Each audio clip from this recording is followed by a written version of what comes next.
The blood on her hands was not her own, but Aiyana knew the white men in the trading post would not care about that distinction when they saw her stumbling through their door with her dress torn and her face swollen from crying. She burst into the dim interior of McCready's trading post in the Montana Territory, her moccasins slapping against the rough wooden floorboards as she tried to make herself as small as possible, hunching her shoulders and ducking her head. The year was 1876, and a Choctaw woman alone this far north was already an oddity, but one covered in blood and trembling like an aspen leaf in autumn was something else entirely. 3 rough-looking trappers turned to stare at her from where they stood near the counter, their eyes narrowing with suspicion, and something darker that made Aiyana's stomach clench with fear. "I am sorry," she whispered, her English heavily accented but clear. "I am sorry, I only need—" "Don't you dare apologize for taking up space," a voice growled from the shadowed corner of the trading post, deep and rough as grinding stones. Aiyana's head snapped toward the sound, her dark eyes wide with shock. The man who rose from the wooden chair in the corner was massive, easily 6 feet 4 inches of solid muscle that strained against his buckskin shirt. His hair fell past his shoulders in waves of dark brown shot through with auburn, and a thick beard covered the lower half of his face. His eyes were the pale blue of a winter sky, and they were fixed on her with an intensity that should have frightened her, but somehow did not. His shoulders were so broad they seemed to fill the doorway as he moved toward her, his hands rough and calloused, the hands of a man who lived hard in the mountains and survived. "She's just some Indian," one of the trappers said, spitting tobacco juice onto the floor. "Probably stole something and got what she deserved." The mountain man's eyes never left Aiyana as he spoke, his voice dropping to a dangerous rumble. "That blood is fresh.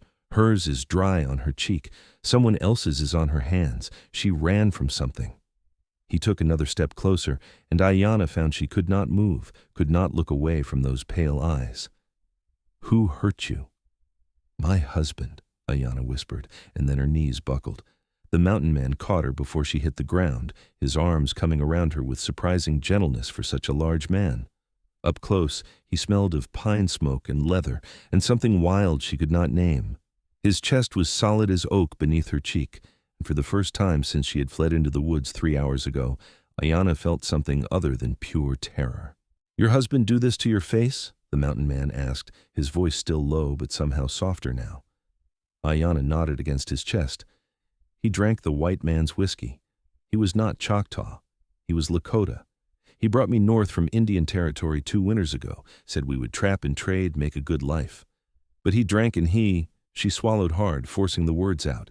He beat me when the drink was in him. Tonight he said he would kill me. He had his knife. I fought. The knife. I do not know if he lives." "That is blood on your hands?" the mountain man asked. "Yes." "Good." The single word was spoken with such fierce satisfaction that Aiyana looked up at him in surprise. "You got a name?" "Aiyana. It means eternal bloom in my language. I'm called Cade Brennan. Most just call me Brennan." He shifted his grip on her, one arm under her knees as he lifted her completely off the ground, as though she weighed nothing at all. "McCready, I am taking her upstairs to the room I am renting. Send up water and bandages. Put it on my account." The old man behind the counter nodded quickly, clearly not wanting to argue with Brennan. The 3 trappers watched with hostile eyes, but none of them moved or spoke. Brennan carried Aiyana up a narrow staircase to a small room above the trading post, kicking the door shut behind them before he set her down gently on the single bed. In the lamplight, Aiyana could see him more clearly. His face was weathered and lined from years in the harsh mountain climate, but she guessed he was not yet 35. Scars marked his hands and forearms, the evidence of a life lived rough and dangerous. His shoulders strained the seams of his buckskin shirt, and his arms were thick with muscle that bunched and flexed as he moved around the small room, lighting another lamp and pulling a wooden chair closer to the bed. "Let me see your face," Brennan said, sitting down in the chair and leaning forward. Aiyana turned her face toward the light, knowing what he would see. Her left eye was swollen nearly shut, her cheekbone bruised dark purple. Her lip was split and still bleeding sluggishly. Brennan's jaw tightened, the muscle jumping beneath his beard, and his pale eyes went cold and hard as chips of ice.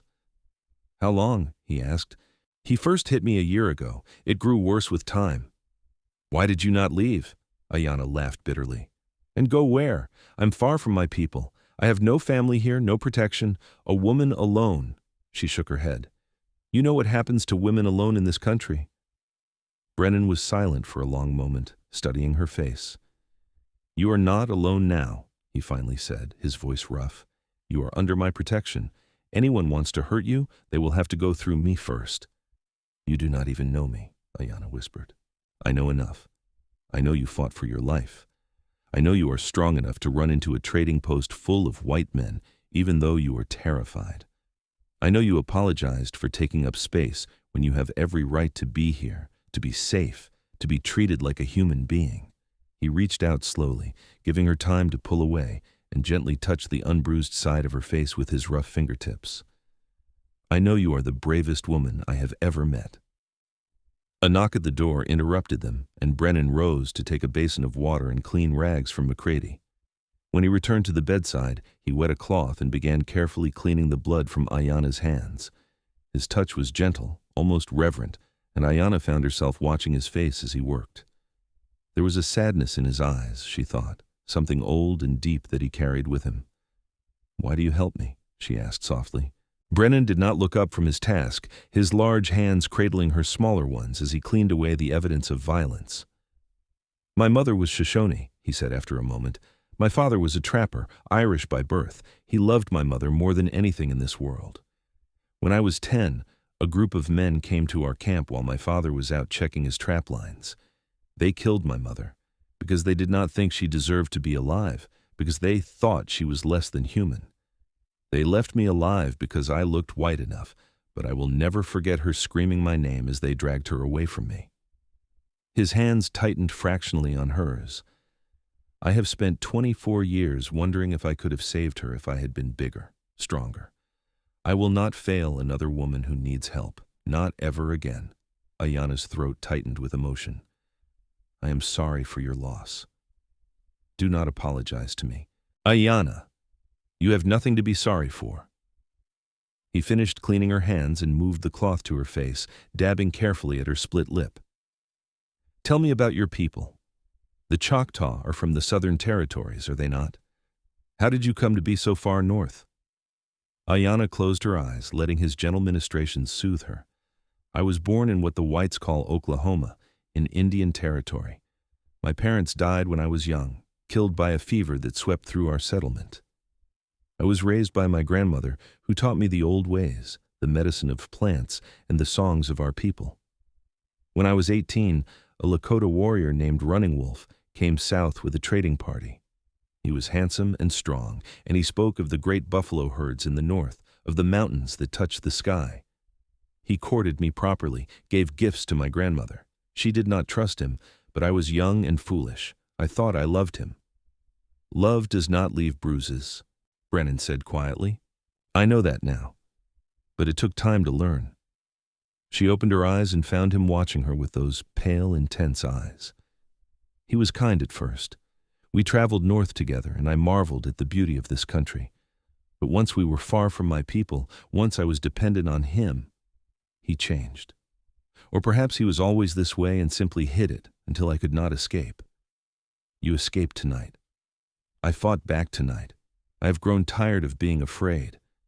When he came at me with the knife, something in me broke. I grabbed his wrist and we struggled.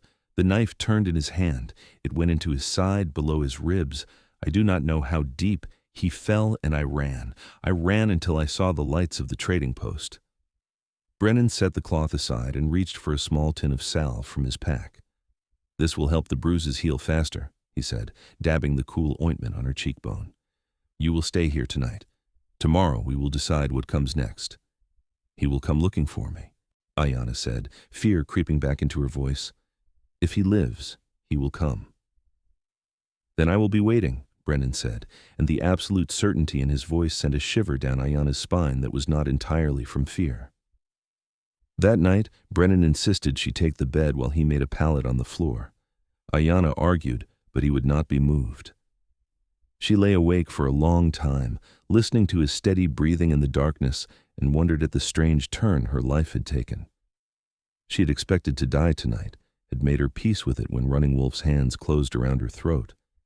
Instead, She was lying in a safe room with a mountain man she had known for less than 3 hours, standing guard between her and the world. In the morning, Brennan went downstairs and returned with bread, cheese, and dried venison. They ate in silence, and Aiyana was acutely aware of how small the room felt, with his massive presence filling it. In daylight, he was even more imposing, his shoulders impossibly broad, his arms thick with the kind of muscle that came from years of hard physical labor in the mountains. But his hands remained gentle as he handed her a tin cup of water, careful not to touch her or crowd her space. "I have been thinking," Brennan said as they finished eating. "You cannot stay in the trading post. Too many eyes, too many questions, and if your husband comes looking, this is the first place he will search." "Where should I go?" Aiyana asked, trying to keep the despair from her voice. "My cabin. It is 3 days' ride from here, high in the mountains. I have been trapping there for 5 years. It is remote, defensible, and well-stocked. You will be safe there while we sort this situation out." "You would take me to your home?"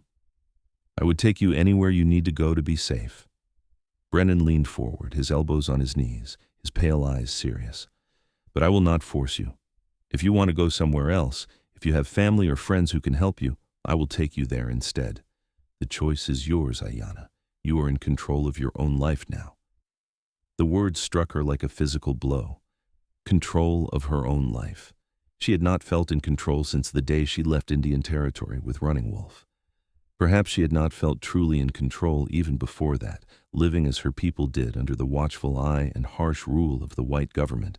But here was this mountain man, this stranger, with sad eyes and gentle hands, offering her the one thing she thought she had lost forever. "I have no one else," she whispered.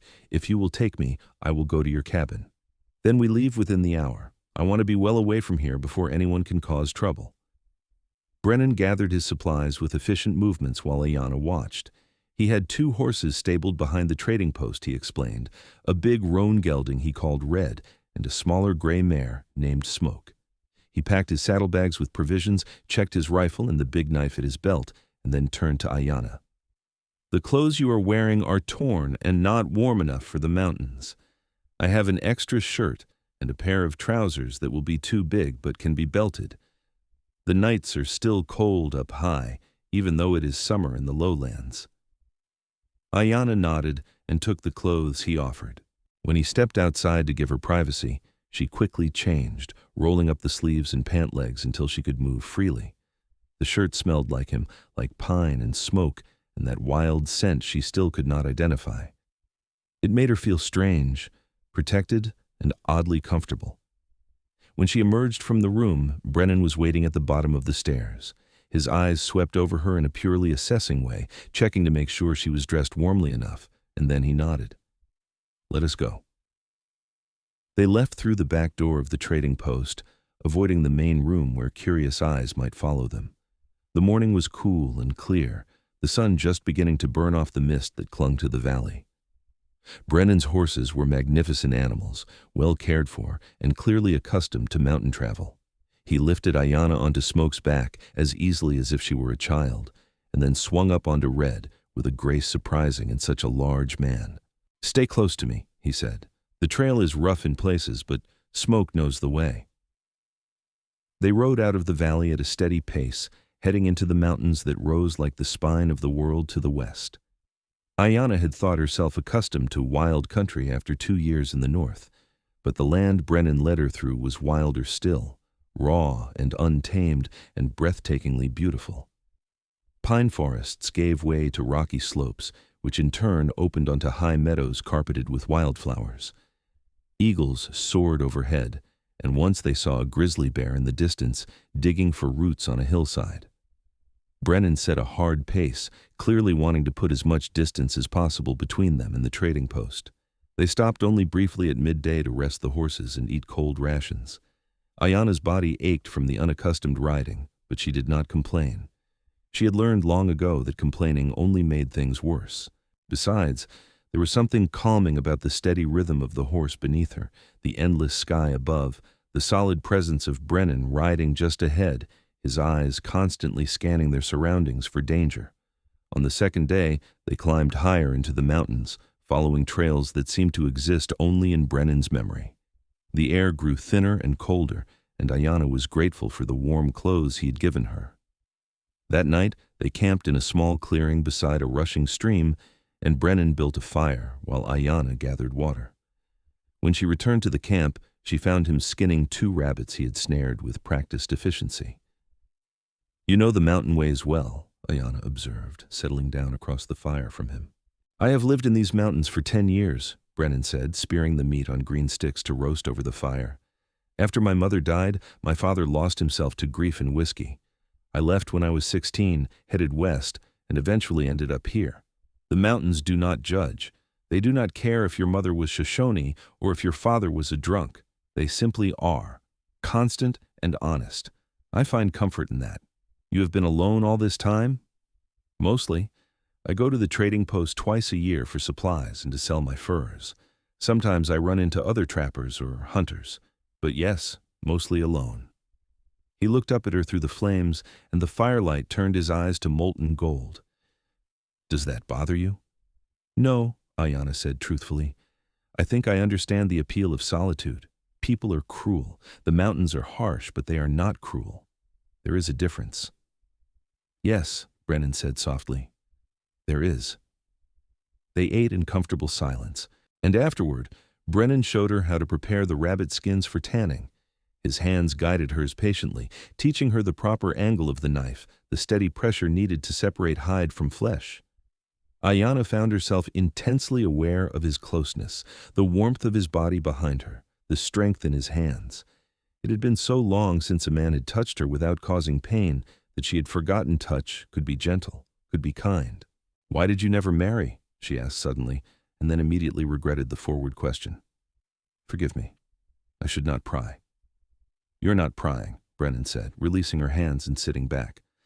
"The answer is simple enough. I have not found a woman willing to live the life I live.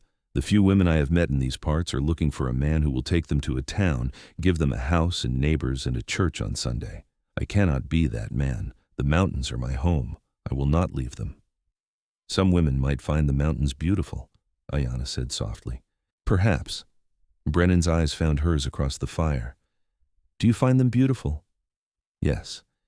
They make me feel small, but not in the way Running Wolf made me feel small. He made me feel worthless, invisible. The mountains make me feel like a small part of something vast and magnificent. It is different." "You are not small," Brennan said, his voice rough. "And you are not worthless or invisible. You are strong and brave and beautiful, Aiyana. Do not ever let anyone convince you otherwise." Aiyana's breath caught in her throat. No one had called her beautiful since before Running Wolf had started drinking, and even then it had been different, superficial. The way Brennan said it, with such fierce conviction, made her believe he truly saw her, not just her face, but everything inside her as well. "Thank you," she whispered. That night, Brennan gave her his bedroll and slept on the bare ground with only his saddle blanket. Aiyana tried to argue, but he was as immovable as the mountains themselves. She lay awake for a long time, watching the stars wheel overhead and listening to the sounds of the wilderness around them. Somewhere in the distance, a wolf howled and she shivered. But then she heard Brennan shift, and somehow knowing he was there, watching over her even in sleep, made the darkness less frightening. They reached Brennan's cabin on the afternoon of the 3rd day. It was tucked into a narrow valley surrounded by towering peaks, beside a crystal-clear lake that reflected the sky like a mirror. The cabin itself was solid and well-built, constructed from notched logs and chinked with moss and mud. Smoke rose from the stone chimney, and Aiyana realized Brennan must have banked the fire before he left for the trading post, a trick her grandmother had taught her to keep the coals alive for easy rekindling. "It is not much," Brennan said, swinging down from Red and coming to help Aiyana dismount, "but it is sturdy and warm and safe."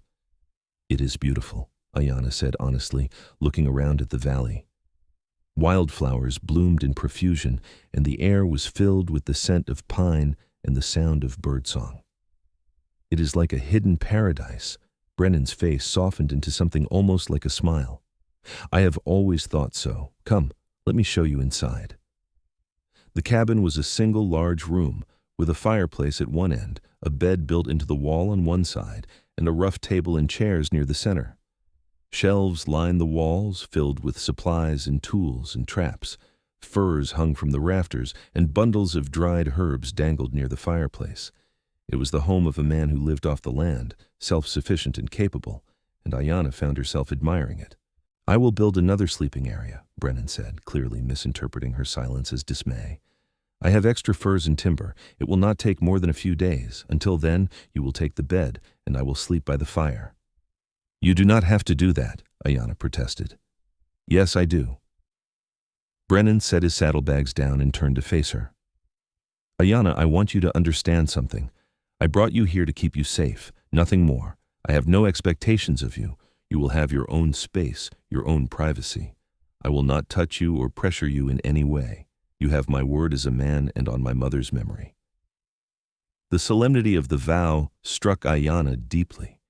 In her culture, swearing on a parent's memory was the most binding oath possible.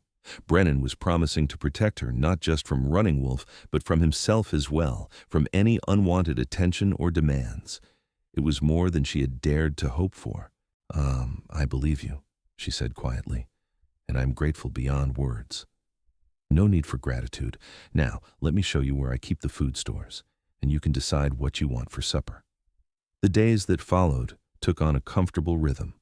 Brennan rose before dawn each day to check his trap lines and hunt, returning by mid-morning with game or fish. Aiyana took over the cooking and tending of the cabin, cleaning and organizing and making small improvements. She gathered wild herbs and showed Brennan how to use them for medicine, drawing on her grandmother's teachings. They worked side by side in companionable silence, and slowly, Aiyana felt the constant knot of fear in her chest begin to loosen. Brennan was true to his word. He built a separate sleeping area in the loft, accessible by a sturdy ladder, and moved his belongings up there, leaving the main bed for Aiyana. He was scrupulously respectful, never invading her space without permission, always announcing his presence before entering the cabin. But Aiyana found herself increasingly aware of him, of the way his muscles flexed as he worked, the deep rumble of his laughter when she told him stories of her childhood, the gentle patience with which he taught her to fish and shoot. One evening, about 2 weeks after they had arrived at the cabin, Brennan returned from checking his traps with a troubled expression. Aiyana looked up from the venison stew she was stirring and felt her stomach clench with worry. "What is it?" she asked. "Someone has been in the valley. I found tracks near the eastern trail fresh from this morning. Boot prints, not moccasins. A white man or someone wearing white man's boots." Fear flooded through Aiyana, cold and sharp. Running Wolf wore boots. He said moccasins were for old women. Brennan's jaw tightened. It might not be him. Other trappers pass through these mountains, though not often. But we should be prepared. I want you to learn to use a rifle properly, not just target practice, but real shooting. And if anyone comes to this cabin when I am not here, you do not open the door. There is a root cellar beneath the floor, hidden under the rug by the bed. If you hear horses or voices, you hide there until I return. You think he found us?" It was not a question. "I think we should not take chances." Brennan crossed to her and placed his large hands on her shoulders, his pale eyes intense. "I will not let him hurt you, Aiyana, I swear it, but you need to be able to protect yourself if something happens to me." "Do not say such things," Aiyana whispered. "I must. We are not children, and this is not a fairy tale. Your husband is dangerous, and if he tracked us here, he will come with violence in mind. You need to be ready." Aiyana nodded, swallowing hard against the lump in her throat. Brennan pulled her into a brief, fierce hug, and for just a moment, Aiyana allowed herself to lean into his strength, to breathe in the scent of him and feel safe. Then, he released her and stepped back, his expression serious. "We start your training tomorrow. Tonight we eat and rest. Whatever comes, we will face it together." The next morning, Brennan began teaching Aiyana to shoot in earnest. He was a patient teacher, showing her how to load and prime the rifle, how to hold it steady against her shoulder, how to breathe and squeeze the trigger rather than pulling it. Aiyana had fired a gun before, but Running Wolf had never taken the time to teach her properly. Brennan did, correcting her stance gently, praising her successes, encouraging her through her failures. "You have a steady hand," he told her after she hit the target 3 times in a row, "and you do not flinch from the kick. Those are the marks of a natural shot. My grandmother said I inherited my grandfather's eye. He was a great hunter among our people. He would be proud of you, Brennan said, and the simple statement made Aiyana's eyes sting with unexpected tears. That afternoon, as they walked back to the cabin, Brennan suddenly stopped and held up his hand for silence. Aiyana froze, her heart hammering in her chest. Brennan's head was cocked, listening intently to something she could not hear. Then he grabbed her arm and pulled her off the trail into the thick underbrush. "Someone is at the cabin," he breathed directly into her ear. "Stay here. Do not move. Do not make a sound. If I do not come back within the hour, take smoke and ride north. There is a settlement 3 days from here. Tell them what happened. They will help you." "Brennan, no," Aiyana whispered desperately, clutching at his arm. "Do not leave me." "I must. If it is your husband, I cannot let him destroy the cabin looking for you. And if it is someone else, I still need to know who is trespassing on my land." He cupped her face gently with one large hand. "Trust me. I will come back for you." Then he was gone, moving through the forest with surprising silence for such a large man. Aiyana crouched in the bushes, the rifle Brennan had insisted she carry clutched in her shaking hands, and prayed to the spirits of her ancestors for his safety. Minutes crawled by like hours. Aiyana strained her ears, trying to hear anything over the thundering of her own heart. Then, faintly, she heard voices raised in anger. A gunshot cracked through the mountain air, and Aiyana bit back a scream. More shouting, the sound of something heavy hitting the ground, and then silence. The silence was worse than the noise. Aiyana counted her heartbeats, trying to force herself to wait as Brennan had instructed, but when 10 minutes had passed with no sound, no sign of him, she could not bear it any longer. She rose from her hiding place and moved cautiously toward the cabin, the rifle raised and ready. She emerged from the tree line to find Brennan standing in front of the cabin, his rifle aimed at a man lying on the ground. Even from a distance, Aiyana recognized Running Wolf's buckskin jacket, his dark hair in braids. Her husband was alive, but blood stained his shirt, and he was not moving. "Aiyana, I told you to stay hidden," Brennan said without taking his eyes off Running Wolf. "I heard a gunshot. I thought—" She could not finish the sentence. "I am unhurt. He is not. He came at me with a knife. I put a bullet in his shoulder." Aiyana moved closer, her eyes fixed on Running Wolf. Up close, she could see he was conscious, his dark eyes blazing with hatred and pain. The blood was spreading across his shirt from a wound in his right shoulder, and his knife lay several feet away, kicked out of reach by Brennan. "You took what is mine," Running Wolf spat in Lakota. "She is my wife. You have no right." "She is a person, not property," Brennan said in the same language, and Aiyana was startled to realize he spoke it fluently. "And she left you because you beat her and tried to kill her. She is weak. She needed to be taught strength." "No," Aiyana said, stepping forward. Both men looked at her in surprise. "You are wrong, Running Wolf. I am not weak. I was never weak. You are the weak one, using your fists on a woman because you were too much of a coward to face your own failures. You drank because you could not provide for us as you promised. You hit me because it made you feel strong when you knew you were not. But I am done being afraid of you." Running Wolf's eyes narrowed with fury. "I will kill you, woman. I will kill you both." "No," Brennan said calmly. "You will not. Here is what will happen. I am going to bind your wound so you do not bleed to death, because despite what you deserve, I am not a murderer. Then you are going to take your horse and leave this valley. If you ever come back, if I ever see your face again, I will not aim for your shoulder. I will put a bullet between your eyes. Do you understand me?" "She is my wife under Lakota law," Running Wolf snarled. "And she is under my protection under the law of the mountains, which is the only law that matters here." Brennan's voice was hard as stone. "Your claim on her is severed. She owes you nothing. Now, do you understand, or do I need to convince you another way?" For a long moment, Running Wolf glared at them both with pure hatred. Then, slowly, he nodded. Brennan kept his rifle trained on the wounded man while Aiyana fetched clean cloth for bandages. She approached her husband with her heart pounding, but when he tried to grab her wrist, Brennan was there instantly, his boot coming down on Running Wolf's arm. "Do not test me," Brennan growled.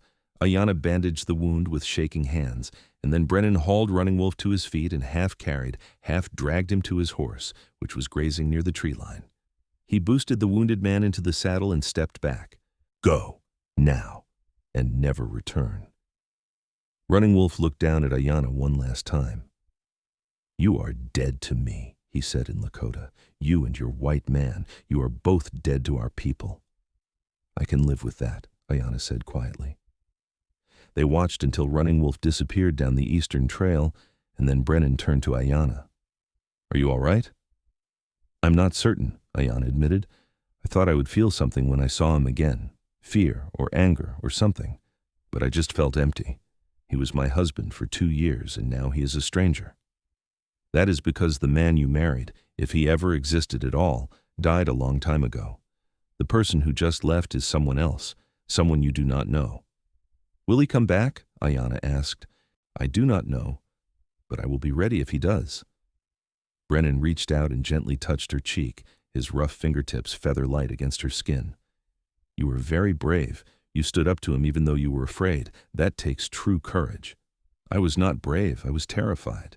Being brave does not mean not being afraid. It means doing what needs to be done despite the fear. His hand lingered on her face for another moment, and then he seemed to realize what he was doing and dropped it quickly. Come, let us go inside. I need to check the cabin to make sure he did not damage anything.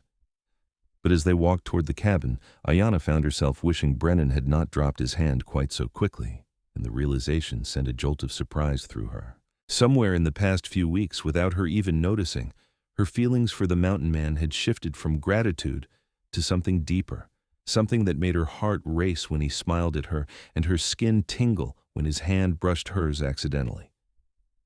She was falling in love with Cade Brennan, and the knowledge terrified her almost as much as Running Wolf had. The days after Running Wolf's departure were tense. Brennan doubled his vigilance, never leaving the cabin without his rifle, checking his trap lines more frequently to watch for signs of intruders. Aiyana found herself jumping at every sound, her hard-won sense of safety shattered. But as a week passed, then two, with no sign of Running Wolf, the tension gradually eased. Brennan remained scrupulously respectful, but Aiyana began to notice small changes in the way he acted around her. His eyes lingered on her face a moment longer than necessary. When he taught her to split wood, standing behind her to guide the axe, his hands trembled slightly before he stepped away. Once, she caught him watching her as she cooked dinner, his expression unguarded and full of such longing that her breath caught in her throat. But when he realized she had seen him, he looked away quickly and went outside to tend the horses. Summer deepened into full bloom, and the valley was a riot of color and life.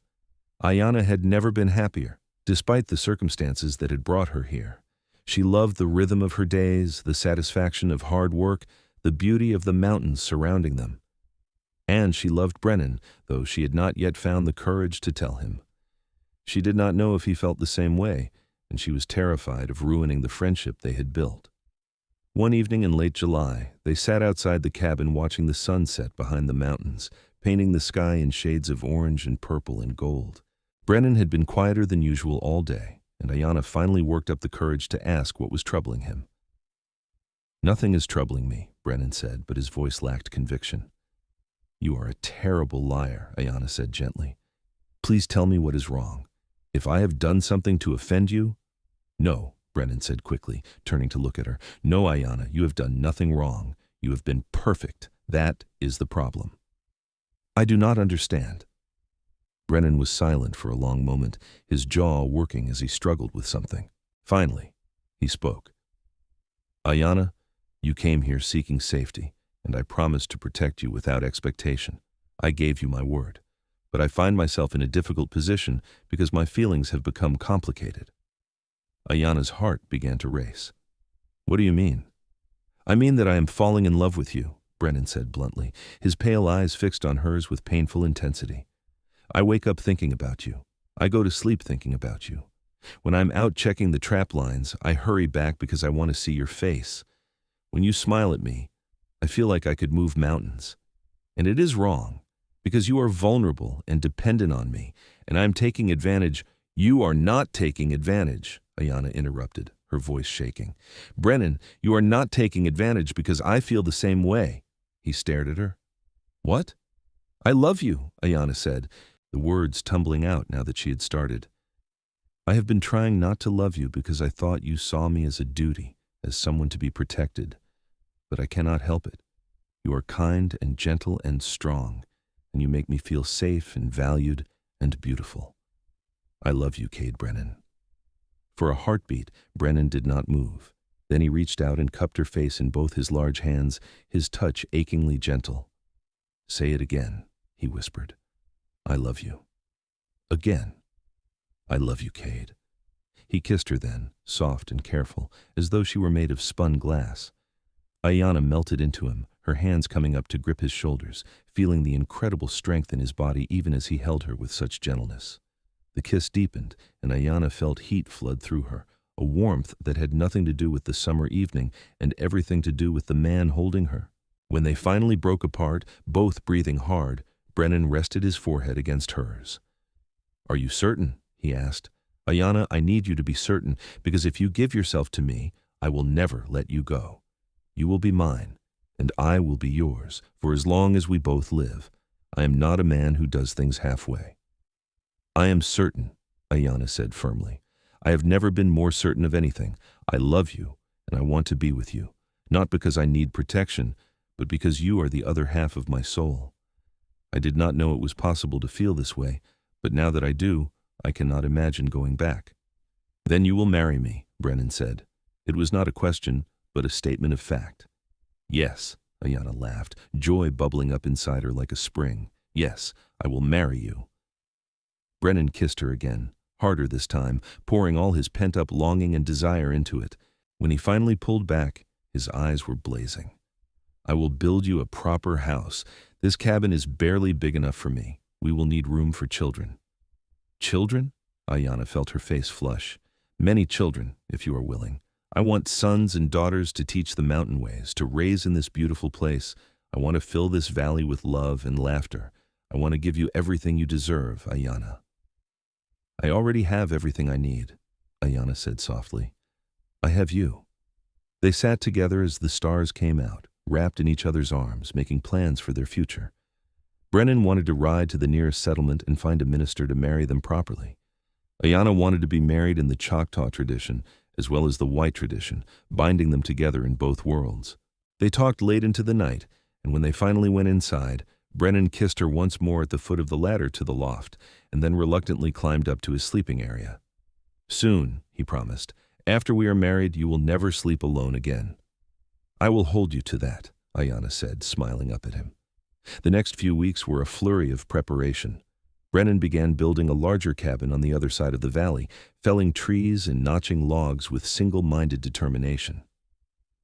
Aiyana sewed a dress from soft buckskin, decorating it with quill work in the traditional Choctaw style that her grandmother had taught her.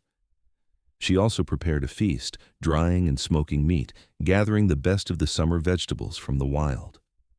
In mid-August, they rode to the settlement Brennan had mentioned, a small cluster of buildings that had sprung up around a trading post and a missionary church. The minister there, a kind-faced man named Reverend Thompson, agreed to marry them despite Aiyana's native heritage, which some might have objected to. Brennan made it clear that any objections would be met with violence, and the Reverend wisely kept any personal opinions to himself. They were married on a bright summer morning in front of the little church, with Reverend Thompson officiating and 2 trappers who happened to be in the settlement standing as witnesses. Aiyana wore her buckskin dress, and Brennan wore his best clothes, his hair pulled back and his beard freshly trimmed. When the Reverend pronounced them man and wife, Brennan kissed her with such passion that the witnesses hooted and hollered, and Aiyana laughed against his lips. That afternoon, they rode back to the valley, and at sunset, they performed the Choctaw marriage ceremony as Aiyana remembered it from her childhood. She spoke the words in her native language, and Brennan repeated them carefully, binding them together in the eyes of her ancestors. They exchanged gifts. Aiyana gave Brennan a knife she had painstakingly made from a piece of steel and a deer antler handle, and Brennan gave Aiyana a necklace of polished stones he had collected from the lake. "You are my husband now in all ways," Aiyana said, looking up into his pale blue eyes. "And you are my wife," Brennan said, his voice rough with emotion. "My partner, my love, my heart. I will honor you and protect you all the days of my life." That night, they lay together in the bed in the original cabin, the new house not yet finished. Brennan made love to Aiyana with a tenderness that brought tears to her eyes, his large hands gentle as he explored her body, his kisses like fire on her skin. He was careful not to hurt her, mindful of her past trauma, and when she finally gave herself to him completely, it was with joy and trust and a love so deep it felt like drowning in the best possible way. Afterward, as they lay tangled together beneath the furs, Brennan traced lazy patterns on Aiyana's bare shoulder. "I never thought I would have this," he said quietly. "A wife, a home, love. I thought I was meant to be alone in these mountains forever." "You were never meant to be alone," Aiyana said, pressing a kiss to his chest. "You were waiting for me, and I was making my way to you. Everything that happened, as terrible as it was, led me here. I cannot regret that." "I wish you had not suffered," Brennan said fiercely. "I wish I could have found you sooner, protected you from him. But then I would not have learned my own strength. I would not have discovered that I could survive, that I could fight back. That knowledge is a gift, painful though it was to earn." She propped herself up on one elbow to look at him. "We are both survivors, Cade. We have both lost and suffered and endured. But now we have found each other, and we will build something beautiful from the ruins of our pasts." "You are wise beyond your years," Brennan said, pulling her down for another kiss. "I am 20 years old," Aiyana protested. "That is not so young. And I am 34, old enough to know how rare this is, what we have together." His hand found hers, their fingers lacing together. "I will spend the rest of my life making sure you never regret choosing me." "I could never regret it. You are the best man I have ever known." They made love again as the moon rose over the mountains, and Aiyana felt as though her heart might burst with happiness. After so much pain and fear, she had found not just safety but genuine love, passionate and deep and true. She had found a home, not just in the valley but in Brennan's arms. The new cabin was finished by late September, just as the aspens began to turn gold. It was twice the size of the original, with a separate bedroom, a large main room with a proper fireplace, and a loft for storage. Brennan had even built a covered porch where they could sit and watch the sunset. Aiyana decorated it with woven mats and baskets, filling the space with the little touches that turned a house into a home. As winter approached, they worked together to prepare for the long, cold months ahead. They smoked fish and venison, dried berries and roots, cut and stacked cords of firewood. Brennan checked and repaired his trap lines while Aiyana sewed warm clothes and blankets. In the evenings, they sat by the fire, and Brennan taught Aiyana to read from his small collection of books while she taught him more of the Choctaw language and told him stories of her people. The first snow fell in early November, dusting the valley in white. Aiyana woke to find Brennan standing at the window, watching the flakes fall with a peaceful expression. She joined him, wrapping her arms around his waist from behind and resting her cheek against his broad back. "It is beautiful," she said. "Wait until you see it in the deep winter. The whole valley turns into a wonderland, white and pristine and silent. It is like being the only two people in the world." "I would not mind that," Aiyana said, and Brennan turned to pull her into his arms. "Neither would I." The winter was harsh but beautiful. The valley was indeed transformed into a pristine wonderland, and Aiyana marveled at how different the landscape looked buried under several feet of snow. Brennan taught her to snowshoe, and they explored the valley together, checking trap lines and hunting. In the evenings, they made love by the firelight and talked of everything and nothing, learning each other's hearts and minds as thoroughly as they had learned each other's bodies. In January, Aiyana realized her monthly bleeding had not come. She said nothing at first, not wanting to get Brennan's hopes up in case she was mistaken. But when another month passed with no sign, she knew she was carrying his child. She told him one evening after dinner, simply and directly, and watched his face transform with joy. "A baby," he breathed, dropping to his knees in front of her and pressing his ear to her still flat stomach. "Our baby." "Are you happy?" Aiyana asked, though the answer was obvious. "Happy does not begin to cover it. I am overjoyed, ecstatic, terrified." He looked up at her with shining eyes. "What if I am a terrible father? What if I make mistakes?" "Then you will make mistakes, and we will fix them together. No one is perfect, Cade. But I know you will be a wonderful father, because you are a wonderful man." She ran her fingers through his long hair, smiling down at him. Our child will be so loved by both of us. That is what matters." "A child," Brennan said again, wonder in his voice. He stood and swept Aiyana into his arms, spinning her around until she laughed and protested. "We are going to have a child. I am going to be a father. We still have many months before the baby comes. You do not need to start pacing just yet. I need to build a cradle, and we should expand the cabin, add another room, and I need to lay in extra supplies. What if something happens and I cannot hunt? What if—" "Cade," Aiyana interrupted, placing her hand over his mouth. "Breathe. We will do all those things, but we have time. For now, just be happy with me." Brennan took a deep breath and nodded, then pulled her close. "I am happy. I am the happiest man alive." The baby was born in late August, after a long labor that tested Aiyana's strength and Brennan's nerves. He paced the cabin like a caged bear while she worked through the contractions, trying to help and mostly just getting in the way. Finally, when the sun was setting on the second day, their son entered the world with a lusty cry that echoed off the mountain peaks. "He is strong," Aiyana said, exhausted but smiling as Brennan placed the squalling infant in her arms. "Listen to those lungs." "He is perfect," Brennan said, his voice choked with emotion. He touched the baby's tiny fist with one large finger, and the infant immediately grabbed hold. "He already has a good grip." They named him Daniel James, after Brennan's father and Aiyana's grandfather. He had Aiyana's dark hair and eyes, but Brennan's strong features, a beautiful blend of both his parents. Brennan was a devoted father, spending hours holding his son, talking to him, singing to him in a surprisingly good voice. Aiyana watched them together and felt her heart swell with love. When Daniel was 6 months old, Aiyana discovered she was pregnant again. This time, Brennan took the news more calmly, though his excitement was no less evident.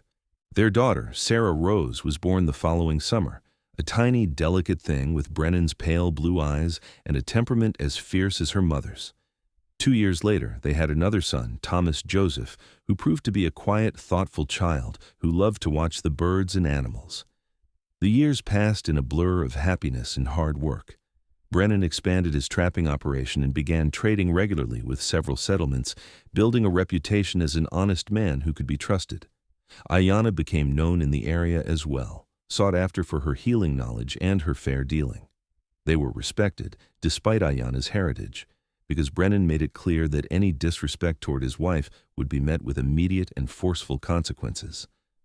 Running Wolf never returned, and eventually Aiyana stopped looking over her shoulder, stopped flinching at sudden noises. The fear that had been her constant companion for so long finally faded, replaced by a deep sense of security and contentment. She was loved, cherished, protected, and valued. She was home. On their 10th wedding anniversary, Brennan took Aiyana on a picnic to a high meadow overlooking the valley. It was a perfect summer day, the sky impossibly blue, the wildflowers blooming in profusion. They sat together on a blanket, watching their 3 children play at the edge of the meadow, chasing butterflies and picking flowers. "Do you ever regret it?" Brennan asked suddenly. "Giving up the chance for a more civilized life? A house in a town, neighbors, a school for the children?" "Never," Aiyana said firmly. "This is the life I choose, every day. These mountains, this valley, you. I have everything I could ever want right here. Even though it is hard, even though we are isolated, hard does not mean bad, and we are not isolated. We have each other, and the children, and the land, and the animals. We have more than most people ever dream of having." She turned to look at him, taking in the lines that time and weather had etched around his eyes, the silver beginning to thread through his hair. He was still the most handsome man she had ever seen, still strong and capable, still her protector and her love. "You saved my life, Cade. But more than that, you gave me a life worth living. How could I ever regret that?" "I love you," Brennan said, his voice rough. "I love you more now than I did the day we married, and I will love you more tomorrow than I do today. And I love you. Always." They kissed as the sun began its descent toward the western peaks, their children's laughter echoing across the meadow. Aiyana closed her eyes and gave thanks to her ancestors, to the spirits of the land, to whatever force had brought her to this place, to this man. She had been broken, terrified, hopeless, but she had found her strength, her voice, her purpose. She had found love. The years continued to unfold in their mountain valley. Daniel grew tall and strong like his father, with a gift for tracking and hunting that impressed even Brennan. Sarah inherited her mother's healing knowledge and her father's fierce protectiveness, a combination that made her formidable despite her small size. Thomas became a skilled craftsman, able to make beautiful things from wood and bone and leather. When Daniel was 16, a young woman from the nearest settlement came to stay with them for a summer, the daughter of a trader who was traveling east and wanted to leave his child somewhere safe. Brennan and Aiyana watched with amusement as their son fell hopelessly in love, stumbling over his words and blushing whenever the girl spoke to him. By summer's end, the two were inseparable, and the trader gave his blessing for them to marry when Daniel reached 18. Sarah attracted suitors as well, though she ran most of them off with her sharp tongue and sharper wit. Finally, at 20, she met a young man from a Crow settlement who was not intimidated by her strength. They married in a ceremony that blended Crow, Choctaw, and white traditions, and Aiyana cried happy tears as she watched her daughter embark on her own life journey. Thomas remained at home longer than his siblings, content to work alongside his father and learn the mountain ways. When he finally did marry, at 25, it was to a widow with 2 young children who needed a father. Brennan and Aiyana welcomed them all into the family without hesitation. As their children grew and started families of their own, Brennan and Aiyana found themselves entering a new phase of life. They were grandparents now, delighting in the gaggle of grandchildren who visited the valley regularly. Brennan's hair had gone mostly silver, and Aiyana's dark hair now held streaks of white, but they were still strong, still active, still deeply in love. One evening, when Aiyana was 50 and Brennan 64, they sat on the porch of the cabin watching the sunset as they had done countless times before. Brennan's hand found Aiyana's, their fingers lacing together with the ease of long practice. "Do you remember the day we met?" Brennan asked. "What? Of course. I burst into the trading post covered in blood, terrified and alone, and you told me not to apologize for taking up space." "Best day of my life," Brennan said. "The day I found you. Or you found me. I'm still not sure which." "I think we found each other," Aiyana said softly. "Two broken people who fit together perfectly. We were not broken. We were just waiting to be made whole." Brennan lifted her hand to his lips and kissed it gently. "Thank you for choosing me, Aiyana. Thank you for giving me a life beyond anything I could have imagined. I should be thanking you. You saved me." "No, you saved yourself.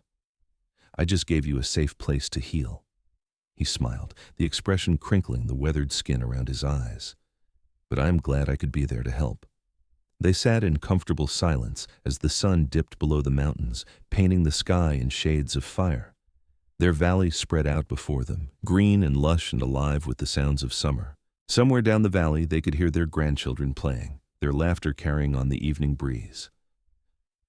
"I have been thinking," Aiyana said after a while, "we should write down our story, for the children and the grandchildren and all the generations that come after, so they know where they came from, what we survived, how we built this life." "That's a good idea," Brennan agreed, "but I am no writer. My letters are barely readable." "Then I will write it, and you will tell me what to say. Together, as we do everything." "Together," Brennan echoed, squeezing her hand. "Always together." And so they did. Over the following months, Aiyana filled page after page with their story, from that first terrifying night in the trading post to the building of their life in the mountain valley. She wrote of love and hardship, of fear and courage, of the family they had built and the legacy they hoped to leave. Brennan sat beside her as she wrote, adding details and correcting mistakes, his hand occasionally covering hers as they shared a particularly emotional memory. When the story was finished, Aiyana bound the pages together in a leather cover that Thomas had made for them. She placed it on the mantel, where their children and grandchildren could read it and understand the journey that had brought their family to this place. The years continued to pass, gentler now, filled with the quiet joy of a life well lived. Brennan and Aiyana grew old together, their bodies slowing but their love never diminishing. They still walked the valley, though not as far or as fast as before. They still sat together every evening, watching the sunset and talking about their day. They still made love, tender and sweet, a connection that went beyond the physical. Brennan passed away peacefully in his sleep at the age of 78, with Aiyana beside him holding his hand. He simply closed his eyes one night and did not wake up, his body finally giving in to the accumulated wear of a hard life lived in a harsh land. Aiyana grieved deeply, but she did not break. She had learned long ago that she was stronger than she ever imagined. She lived another 10 years after Brennan's death, surrounded by her children and grandchildren and great-grandchildren. She taught them the old Choctaw ways, the healing arts her grandmother had taught her, the stories of her people. She told them about their grandfather, about the mountain man with pale blue eyes and a gentle heart who had given her a life beyond her wildest dreams. When Aiyana finally joined Brennan, passing away quietly in her sleep at 88, her family buried her beside him on a hill overlooking the valley. They placed wildflowers on both graves, and Daniel read from the story his parents had written, his voice breaking with emotion as he spoke of love and courage and the unbreakable bond between two people who had found each other against all odds. The valley continued on, wild and beautiful and timeless. The cabin stood for generations, maintained by Brennan and Aiyana's descendants who returned year after year to connect with their roots. The story of the mountain man and the Choctaw woman became family legend, passed down through the generations as a reminder that love could bloom even in the hardest circumstances, that strength came in many forms, and that two broken people could come together and create something whole and beautiful and lasting. In the end, Aiyana never did apologize for taking up space. She learned instead to stand tall, to claim her place in the world, to live with courage and joy and fierce love. And Brennan never stopped protecting her, even after death, his love a shield that extended to their children and grandchildren and all the generations that came after. They had built more than a life together in that mountain valley. They had built a legacy of love that would endure long after they were gone. Proof that even in the Wild West, even in the hardest times, love could conquer all. Their story became a beacon for their descendants, a reminder that no matter how dark the night, dawn would come. No matter how lost you felt, you could find your way home, and no matter how broken you believed yourself to be, the right person could help you become whole again.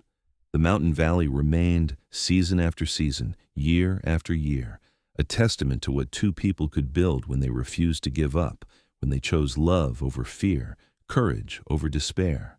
And on quiet summer evenings when the wind blew just right through the pine trees, some swore they could hear laughter echoing across the meadows, the joyful sound of two souls who had found each other at last and would never be parted again, bound together for eternity by a love that transcended time, death, and everything in between. Their grandchildren's grandchildren still visited the valley, still read the story written in Aiyana's careful hand, still placed flowers on the twin graves overlooking the land that Brennan and Aiyana had loved. The trading post where they had first met was long gone, replaced by a modern town, but the mountains remained unchanged, eternal witnesses to a love story that refused to be forgotten. And sometimes, on the anniversary of the day they met, family members gathered at the cabin to share a meal and tell stories of the mountain man and the Choctaw woman who had defied the odds, who had survived violence and loss and fear to build something beautiful.